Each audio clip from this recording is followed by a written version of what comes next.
Bonjour, c'est Céline Quillet, je suis journaliste à la locale de Metz du Républicain Lorrain. Comme vous le savez, la cathédrale de Metz fête ses 800 ans. Les festivités ont été lancées avant Noël 2019 avec le mapping La Lanterne du Bon Dieu sur le grand portail ouest. Plus de 200 événements étaient programmés, mais avec la crise sanitaire, une partie de la programmation a été reportée fin 2020, voire plus tard. Bonjour, Gilles Wirtz, je suis photographe à la rédaction de Metz. Le Républicain Lorrain accompagne l'anniversaire de la cathédrale Saint-Étienne depuis le début du jubilé. Mais puisque le temps s'est un peu arrêté, on a décidé d'aller plus loin pour découvrir ce qui se cache derrière ces murs. Avec Gilles, on a visité Saint-Étienne de la chaufferie au grenier. On a interrogé des spécialistes qui nous ont apporté leur lumière et leurs anecdotes sur cet édifice. Et tous ces reportages nous ont permis de réaliser un long format. Ce long format sort ce dimanche matin sur le site internet du Républicain Lorrain. Au fil des reportages, on est devenu un peu accro de la cathédrale. Gilles, en tant que messin de souche, tu la côtoies depuis longtemps ? Oui, la cathédrale, je l'ai découverte à l'âge de 9 ans. Je venais de Borny en bus pour aller à l'école au Pontifroy et le bus s'arrêtait place d'Armes, c'était le terminus. Il fallait continuer à pied. Je me retournais tous les 100 mètres pour garder la cathédrale à vue, en pensant à mon chemin retour. C'était mon repère, mon phare. Enfant, je me souviens de la fierté de mes parents faisant visiter la cathédrale aux lointains cousins. La crypte et le graouli, le manteau de Charlemagne, la pierre jaune locale et l'ascension de la Mute, aujourd'hui interdite, pour admirer la ville d'en haut et ses alentours. Et puis, après 25 ans d'absence, mon premier reportage à Metz fut de photographier le démontage des statues en pierre de Jaumont, des anges musiciens qui quittaient l'édifice par le ciel, soulevés par une grue pour atterrir dans des caisses. Mais professionnellement, je me souviens aussi d'un reportage fabuleux sur l'échafaudage de la tour de la Mute, il y a 10 ans.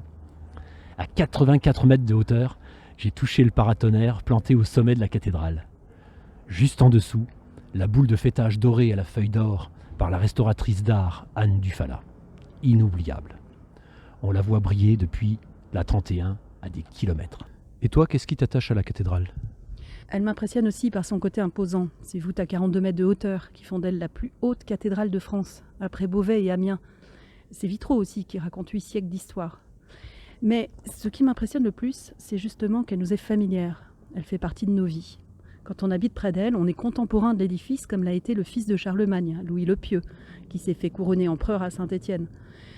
Comme cette jeune fille, au sein nu, actrice, qui incarnait une déesse du culte de la raison, imposée par Robespierre pendant la Révolution. Comme l'a été Chagall aussi, qui a réalisé les vitraux qui amènent aujourd'hui des milliers de touristes chaque année à Metz.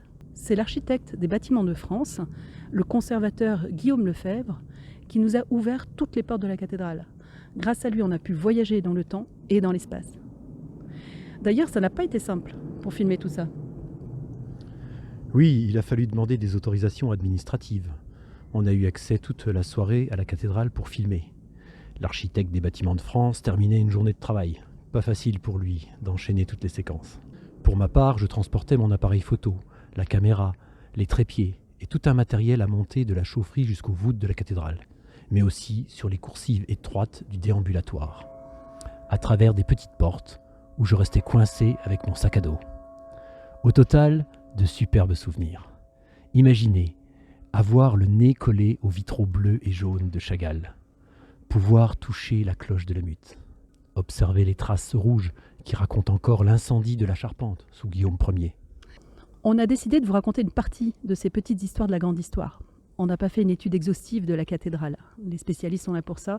Une trentaine d'entre eux, d'ailleurs, ont coécrit le magnifique ouvrage « La grâce d'une cathédrale », paru aux éditions La Nuée Bleue en novembre 2019. Nous, on vous propose des interviews, des images, des vidéos et des podcasts pour remonter le temps et visiter les recoins de Saint-Étienne. À lire, à regarder et à entendre à son propre rythme. Bonne lecture.